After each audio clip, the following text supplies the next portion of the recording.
ಕಾಲೇಜಿಗೆ ಹೊರಡಲೆಂದು ಆಟೋದಲ್ಲಿ ಕುಳಿತಿದ್ದ ಸ್ವಾತಿ, ಛೇ ಏನಿವರು ಅಂಕಲ್, ನನ್ನ ಲೈಫ್ ಬಗ್ಗೆ ಇವ್ರು ಥಿಂಕ್ ಮಾಡಬೇಕಾ? ಇಲ್ಲ, ಪಪ್ಪ ಥಿಂಕ್ ಮಾಡಬೇಕು, ಸುಮ್ಮನೆ ನನ್ನ ತಲೆ ತಿಂತಾರೆ ಎಂದು ಮನದಲ್ಲೇ ಗೊಣಗುತ್ತಾ ಕಾಲೇಜಿಗೆ ಬಂದು ಸೇರಿದಳು ಸ್ವಾತಿ. ಇವಳನ್ನು ನೋಡಿದ ಪ್ರಿಯಾಂಕಾ, ಬೇಗ ಬಾರೆ, ಇವಾಗಲೇ ತುಂಬ ಲೇಟ್ ಆಗಿದೆ ಎಂದು ಸ್ವಾತಿಯ ಕೈ ಹಿಡಿದು ಎಳೆದುಕೊಂಡು ಹೋದಳು. ಎಲ್ಲವನ್ನೂ ರೆಡಿ ಮಾಡುತ್ತಿದ್ದ ಸ್ವಾತಿಯ ಕಡೆ ಬಂದ ಮುತ್ತು, ಹಾಯ್ ಮೇಡಮ್, ಏನು ಮಾಡ್ತಿದ್ದೀರಾ ಎಂದು ಕೇಳಿದ. ಇದೇನಿದು, ನಿನ್ನೆ ಮಾತಾಡಿದರೆ ಗೊತ್ತಿಲ್ಲ ಎಂದ. ಇವತ್ತು ಇವನೇ ಬಂದು ಮಾತಾಡ್ತಿದ್ದಾನೆ ಎಂದು ಮನದಲ್ಲೇ ಯೋಚಿಸುತ್ತಾ ನಿಂತಳು ಸ್ವಾತಿ. ಏನಿವನು ನಿನ್ನೆ ಮಾತಾಡಿದರೆ ಗೊತ್ತಿಲ್ಲ ಅಂದ, ಇವತ್ತು ಬಂದು ಇವನೇ ಮಾತಾಡ್ತಿದ್ದಾನೆ ಎಂದು ಶಾಕ್ ಆಯ್ತಾ ಎಂದು ಕೇಳಿದನು ಮುತ್ತು. ಹೌದು, ನಿನ್ನೆ ಯಾಕೆ ಆ ಥರ ಮಾತಾಡಿದ್ರಿ ಎಂದು ಕೇಳಿದಳು ಸ್ವಾತಿ. ನಿಮಗೆ ರೇಗಿಸಬೇಕು ಅಂತ ಆಗ ಮಾಡಿದೆ, ಆಮೇಲೆ ನಿಮ್ಮನ್ನು ಮಾತಾಡ್ಸೋಣ ಅಂತ ತುಂಬ ಕಡೆ ಹುಡುಕ್ತೆ, ನೀವೆಲ್ಲೂ ಕಾಣಲೇ ಇಲ್ಲ ಎಂದನು ಮುತ್ತು. ಓ ಹೌದಾ, ಓಕೆ, ಮತ್ತೆ ಹೇಗಿದ್ದೀರಾ ಎಂದು ಕೇಳಿದಳು ಸ್ವಾತಿ. ನಾನು ಚೆನ್ನಾಗಿದ್ದೀನಿ. ನಿಮ್ಮ ಕಾಲೇಜಿನಿಂದ ಬ್ಲಡ್ ಕ್ಯಾಂಪ್ ನಡೆಸ್ತಿರೋದು ನನಗೆ ತುಂಬ ಖುಷಿಯಾಯಿತು. ಈ ಥರ ಕೆಲಸನ ಮಾಡೋಕ್ಕೆ ನನಗೆ ತುಂಬ ಇಷ್ಟ ಎಂದಳು ಸ್ವಾತಿ. ಹೌದಾ, ನಮ್ಮ ಕಾಲೇಜಲ್ಲಿ ಯಾವಾಗಲೂ ಹೀಗೆ ಬೇರೆ ಬೇರೆ ಕಾಲೇಜಿನಲ್ಲಿ ಹಳ್ಳಿಗಳಲ್ಲಿ ಬ್ಲಡ್ ಕ್ಯಾಂಪ್ ನಡೆಸ್ತಾ ಇರ್ತೀವಿ. ಈ ಊರಲ್ಲೇ ಎಲ್ಲಾದರೂ ಇದ್ದರೆ ನಾನು ನಿಮಗೆ ಹೇಳ್ತೀನಿ ಎಂದ ಮುತ್ತುವಿನ ಮಾತಿಗೆ ಖುಷಿಯಿಂದ ಓಕೆ ಎಂದಳು ಸ್ವಾತಿ. ಆಯಿತು, ನಾ ಹೊರಡ್ತೀನಿ, ಎಲ್ಲ ಸ್ಟೂಡೆಂಟ್ಸ್ ಬರ್ತಿದ್ದಾರೆ, ಬ್ಲಡ್ ತಗೋಬೇಕು, ಮತ್ತೆ ಸಿಗೋಣ ಎಂದು ಹೇಳಿ ಅಲ್ಲಿಂದ ಹೊರಟನು ಮುತ್ತು. ದೇವ್ರೇ, ಸ್ವಾತಿ ಜೊತೆ ಮಾತಾಡಿದರೆ ಎಷ್ಟೋ ಖುಷಿ ಅನಿಸುತ್ತೆ. ಜೀವನ ಪೂರ್ತಿ ನಾವಿಬ್ಬರು ಹೀಗೆ ಜೊತೆಯಾಗಿ ಇರೋ ಥರ ಮಾಡಪ್ಪ ಎಂದು ಮನದಲ್ಲೇ ಅಂದುಕೊಳ್ಳುತ್ತಾ ಹೊರಟನು ಮುತ್ತು.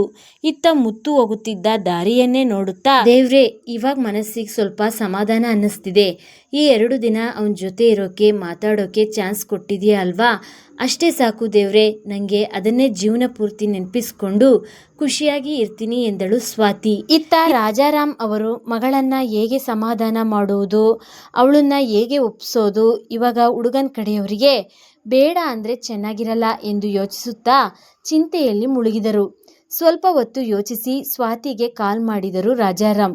ಎಷ್ಟು ಸಾರಿ ಕಾಲ್ ಮಾಡಿದರೂ ರಿಸೀವ್ ಮಾಡದೇ ಇದ್ದ ಸ್ವಾತಿಯನ್ನು ನೆನೆದು, ಛೇ, ಇವಳಿಗೆ ತುಂಬ ಕೋಪ ಬಂದಿದೆ, ಈ ಸುರೇಶ್ ಮಾಡೋದು ಎಲ್ಲ ಎಡವಟ್ ಕೆಲಸನೇ ಎಂದು ಮನದಲ್ಲೇ ಗೊಣಗುತ್ತಾ ರೆಡಿಯಾಗಿ ಆಫೀಸ್ಗೆ ಹೊರಟರು ರಾಜಾರಾಮ್. ಇತ್ತ ಸಿದ್ದು ಮತ್ತು ಅವನ ಅಪ್ಪ ಅಮ್ಮ ತಂಗಿ ಎಲ್ಲರೂ ಅಜ್ಜಿಯನ್ನು ನೋಡಿಕೊಂಡು ಹುಷಾರಾಗಿದ್ದಾರೆ ಎಂದು ಖಾತ್ರಿ ಮಾಡಿಕೊಂಡು ಅಲ್ಲಿಂದ ಹೊರಡಲು ಸಿದ್ಧರಾಗುತ್ತಾರೆ.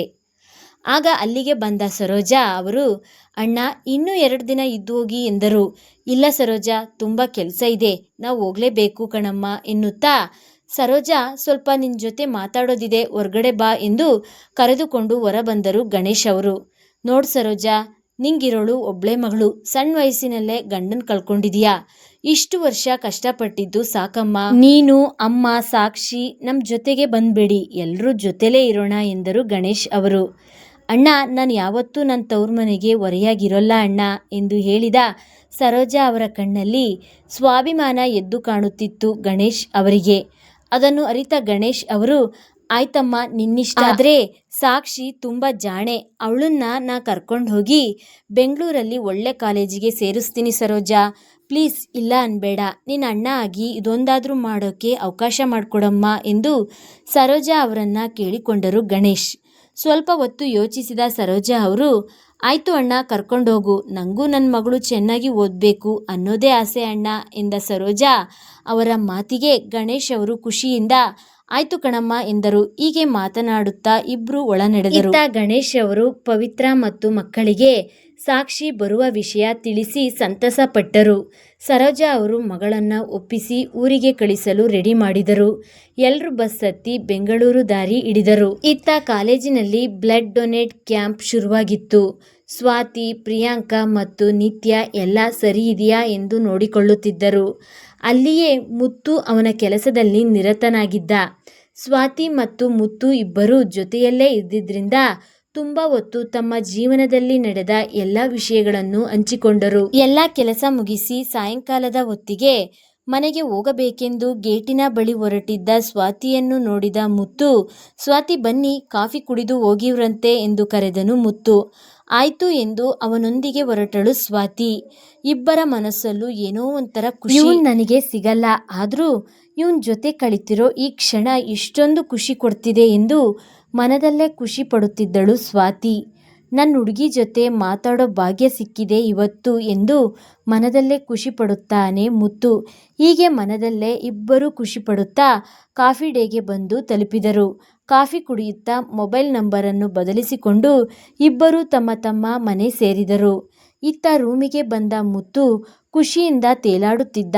ಅದನ್ನು ನೋಡಿದ ರೋಹಿತ್, ಅಲ್ವೇ ಅವಳ ಜೊತೆ ಒಂದಿನ ಇದ್ದಿದ್ದಕ್ಕೆ ಇಷ್ಟೊಂದು ಖುಷಿ ಪಡ್ತಿದ್ದೀಯ? ಇವಾಗಲೇ ನಿನ್ನ ಪ್ರೀತಿ ವಿಷಯವನ್ನು ಹೇಳಿಕೊಂಡು ಲವ್ ಲೈಫ್ನ ಎಂಜಾಯ್ ಮಾಡಬಾರ್ದಾ ಎನ್ನುತ್ತಿದ್ದಂತೆ, ನನ್ನಿಂದ ಅವಳ ಸ್ಟಡೀಸ್ಗೆ ಏನೂ ತೊಂದರೆ ಆಗಬಾರ್ದು ಕಣೋ, ಅದಕ್ಕೆ ಇಷ್ಟು ವರ್ಷ ಸುಮ್ಮನಿರೋದು. ಇನ್ನೇನು ಸ್ವಲ್ಪ ದಿನದಲ್ಲೇ ಕಾಲೇಜ್ ಮುಗಿಯುತ್ತೆ, 1 ವರ್ಷದೊಳಗಡೆ ನರ್ಸಿಂಗ್ ಹೋಮ್ ಸ್ಟಾರ್ಟ್ ಮಾಡ್ತೀನಿ, ಆಮೇಲೆ ನಂದು ಸ್ವಾತಿದು ಮದುವೆನೇ ಎಂದು ಖುಷಿಯಿಂದ ಹೇಳಿದನು ಮುತ್ತು. ಮುತ್ತು, ನಂಗೊಂದು ಡೌಟ್ ಕಣೋ, 3 ವರ್ಷ ನೀವಿಬ್ರು ಕಾಂಟ್ಯಾಕ್ಟ್ ಇರಲಿಲ್ಲ ಅಲ್ವಾ, ಮತ್ತೆ ನಿಂಗೆ ಅವಳ ಬಗ್ಗೆ ಹೇಗೆ ಗೊತ್ತಾಗ್ತಿತ್ತು ಎಂದು ಕೇಳಿದನು ರೋಹಿತ್. ಸ್ವಾತಿ ಫ್ರೆಂಡ್ ನಿತ್ಯ ನನ್ನ ಕ್ಲೋಸ್ ಫ್ರೆಂಡ್ ಕಣೋ, ಅವಳೇ ನನಗೆ ಸ್ವಾತಿ ಬಗ್ಗೆ ಎಲ್ಲ ವಿಷಯನೂ ಹೇಳುತ್ತಿದ್ದಳು ಎಂದನು ಮುತ್ತು. ಓ ಹಾಗ ಸಮಾಚಾರ, ನಿನ್ನ ಈ ಪವಿತ್ರವಾದ ಪ್ರೀತಿಗೆ ಗೆಲುವು ಸಿಗಲಿ ಅಂತ ಆ ದೇವಿಗೆ ಕೇಳ್ಕೊತೀನಿ ಎಂದನು ರೋಹಿತ್. ಆ ಮಾತಿಗೆ ತುಂಬ ಖುಷಿಯಿಂದ ಥ್ಯಾಂಕ್ಸ್ ಕಣೋ ಎಂದನು ಮುತ್ತು. ಇತ್ತ ಊರಿನಿಂದ ಬಂದ ಸಿದ್ದು ಫ್ರೆಶ್ ಆಗಿ ಸ್ವಾತಿ ಮನೆ ಕಡೆ ನಡೆದ. ಮಗಳು ಯಾಕೋ ಬರಲೇ ಇಲ್ಲ, ಸಿಟ್ಟು ಬೇರೆ ಆಗಿದ್ದಾಳೆ ಎಂದು ಮನದಲ್ಲೇ ಚಡಪಡಿಸುತ್ತಾ ಗೇಟ್ ಬಳಿಯೇ ಮಗಳಿಗಾಗಿ ಕಾಯುತ್ತಾ ನಿಂತರು ರಾಜಾರಾಮ್. ಸ್ವಲ್ಪ ಹೊತ್ತಿನಲ್ಲೇ ಮನೆಗೆ ಬಂದ ಸ್ವಾತಿ ಫ್ರೆಶ್ ಆಗಿ ಟಿವಿ ಮುಂದೆ ಕುಳಿತಳು. ಇವಳನ್ನು ನೋಡಿದ ರಾಜಾರಾಮ್ ಅವರು ಮಗಳ ಪಕ್ಕದಲ್ಲಿ ಬಂದು ಕುಳಿತು ಮಾತು ಶುರು ಮಾಡಿದರು.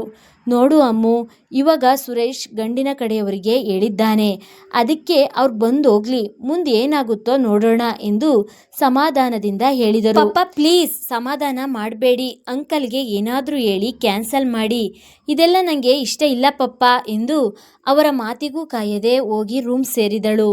ಈ ಸಮಯದಲ್ಲಿ ರಾಜಾರಾವ್ ಅವರ ಮನೆಗೆ ಬಂದ ಸಿದ್ದುವನ್ನು ನೋಡಿದ ರಾಜಾರಾವ್, ಬಾರಪ್ಪ ಸಿದ್ದು, ಯಾವಾಗ ಬಂದೆ ಊರಿಂದ ಎಂದು ಒಳ ಕರೆದರು ರಾಜಾರಾಮ್. ಸಾಯಂಕಾಲ ಬಂದ್ವಿ ಅಂಕಲ್, ಅಮ್ಮು ಎಲ್ಲಿದ್ದಾಳೆ ಎಂದು ಕೇಳುತ್ತಾ ಒಳ ಬಂದನು ಸಿದ್ದು. ಅವನ ಮುಂದೆ ನಡೆದಿದ್ದನ್ನೆಲ್ಲ ಹೇಳಿ ತುಂಬ ಬೇಸರಗೊಂಡರು ರಾಜಾರಾಮ್. ಅಯ್ಯೋ ಹೌದಾ ಅಂಕಲ್, ನೀವೇನು ಚಿಂತೆ ಮಾಡಬೇಡಿ, ನಾನು ಸ್ವಾತಿ ಜೊತೆ ಮಾತಾಡ್ತೀನಿ ಎಂದು ಸ್ವಾತಿ ಇರುವಲ್ಲಿಗೆ ಬಂದ ಸಿದ್ದು. ಮಂಕಾಗಿ ಕುಳಿತ ಸ್ವಾತಿಯನ್ನು ನೋಡಿದ ಸಿದ್ದು, ಏನೋ ಫುಲ್ ಥಿಂಕ್ ಮಾಡ್ತಿದೀಯಾ ಎಂದು ಕೇಳಿದ ಸಿದ್ದು. ಅರೆ ಸಿದ್ದು, ಯಾವಾಗ ಬಂದೆ ಎಂದು ಆಶ್ಚರ್ಯವಾಗಿ ಕೇಳಿದಳು ಸ್ವಾತಿ. ಆವಾಗಲೇ ಬಂದೆ ಕಣೆ. ಏನಮ್ಮು ಇಷ್ಟೊಂದು ಯಾಕೆ ಥಿಂಕ್ ಮಾಡ್ತೀಯಾ? ಅಂಕಲ್ ಏನೇ ಮಾಡಿದ್ರು ನಿನ್ನ ಖುಷಿಗೆ ಕಣೆ, ಅರ್ಥ ಮಾಡ್ಕೋ. ಅಷ್ಟಕ್ಕೂ ನಿಂಗೆ ಏನೇ ಪ್ರಾಬ್ಲಮ್ ಮದುವೆ ಆಗೋಕೆ ಎಂದು ಕೇಳಿದನು ಸಿದ್ದು. ಓ ಪಪ್ಪ ಆವಾಗಲೇ ಫಿಟ್ಟಿಂಗ್ ಇಟ್ಟಿದ್ದಾರೆ ಎಂದು ಮನದಲ್ಲೇ ಅಂದುಕೊಳ್ಳುತ್ತಾ, ನಾನು ಮದುವೆ ಆಗಿ ಹೋದರೆ ಪಪ್ಪ ಒಬ್ಬರೇ ಆಗ್ತಾರೆ ಕಣೋ, ಅದಕ್ಕೆ ನನಗೆ ಈ ಮದುವೆ ಎಲ್ಲ ಬೇಡ ಕಣೋ, ಪಪ್ಪ ಜೊತೆ ಹೀಗೆ ಖುಷಿಯಿಂದ ಇದ್ಬಿಡ್ತೀನಿ ಎಂದಳು ಸ್ವಾತಿ. ನೀ ಹೇಳೋದು ನನಗೆ ಅರ್ಥ ಆಗುತ್ತೆ ಅಮ್ಮು, ಹಾಗಂತ ಜೀವನ ಪೂರ್ತಿ ಹೀಗೆ ಇರೋಕ್ಕಾಗಲ್ಲ ಕಣೆ ಎಂದ ಸಿದ್ದುವಿನ ಮಾತಿಗೆ ಆಗಲ್ಲ ಸಿದ್ದು ಎಂದು ರಾಗ ಎಳೆಯುತ್ತಿದ್ದ ಸ್ವಾತಿಯನ್ನು ತಡೆದ ಸಿದ್ದು, ನೋಡಮ್ಮು, ಅಂಕಲ್ ಇವಾಗ ಹುಡುಗನ ಮನೆಯವರಿಗೆ ಬನ್ನಿ ಅಂತ ಹೇಳಿದ್ದಾರೆ, ಇವಾಗ ಬೇಡ ಅಂದರೆ ಚೆನ್ನಾಗಿರಲ್ಲ, ಅದಕ್ಕೆ ಇವಾಗ ಅವ್ರು ಬಂದು ಹೋಗ್ಲಿ, ಆಮೇಲೆ ಅಂಕಲ್ ಜೊತೆ ನಾನು ಮಾತಾಡ್ತೀನಿ ಎಂದ ಸಿದ್ದುವಿನ ಮಾತಿಗೆ ಸ್ವಾತಿ ಆಯ್ತು ಕಣೋ, ಆದರೆ ಎನ್ನುತ್ತಿದ್ದಂತೆ ಮತ್ತೆ ಏನು ರಾಗ ಎಳಿತಿದೀಯಾ ಎಂದು ಕೇಳಿದ ಸಿದ್ದು. ಅಲ್ಲ ಕಣೋ, ಅವ್ರು ನಾನು ನೋಡಿ ಒಪ್ಕೊಂಡು ಮದುವೆ ಅಂತ ಮಾತಾಡಿದರೆ ಏನೋ ಮಾಡೋದು, ಅಷ್ಟೆಲ್ಲ ಸೀನಿಲ್ಲ, ನಿನ್ನ ಮೂತಿನ ಯಾರು ಒಪ್ಕೋತಾರೆ, ಬಾರೆ ಸುಮ್ಮನೆ ಎಂದು ರೂಮಿನಿಂದ ಹೊರಬಂದ ಸಿದ್ದು. ಕೊಬ್ಬು ಕಣೋ ನಿಂಗೆ ಎನ್ನುತ್ತಾ ಅವನ ಹಿಂದೆಯೇ ಹೊರಬಂದಳು ಸ್ವಾತಿ. ಅಂಕಲ್ ಸ್ವಾತಿ ಓಕೆ ಎಂದಿದ್ದಾಳೆ, ಏನು ಚಿಂತೆ ಮಾಡಬೇಡಿ ಎಂದನು ಸಿದ್ದು. ಥ್ಯಾಂಕ್ಸ್ ಕಣಪ್ಪ ಎನ್ನುತ್ತಿದ್ದ ರಾಜಾರಾಮ್ ಅವರನ್ನು ತಡೆದ ಸಿದ್ದು, ಹಾಗೆಲ್ಲ ಹೇಳ್ಬೇಡಿ ಅಂಕಲ್, ನನಗೆ ಪುಟ್ಟಿ ಬೇರೆ ಅಲ್ಲ, ಅಮ್ಮು ಬೇರೆ ಅಲ್ಲ, ಇಬ್ಬರು ಸಂತೋಷವಾಗಿದ್ದರೆ ಅಷ್ಟೇ ಸಾಕು ಅಂಕಲ್ ಎಂದ ಸಿದ್ದುವಿನ ಮಾತಿಗೆ ಮುಗುಳ್ನಕ್ಕು. ಆಯ್ತು ಸಿದ್ದು ಎಂದು ಮುಗುಳ್ನಕ್ಕರು ರಾಜಾರಾಮ್. ನೋಡಪ್ಪ ಸಿದ್ದು, ಸುರೇಶ್ ವಾಟ್ಸಪ್ಪಲ್ಲಿ ಹುಡುಗನ ಫೋಟೋ ಕಳಿಸಿದ್ದಾನೆ ಎಂದರು ರಾಜಾರಾಮ್.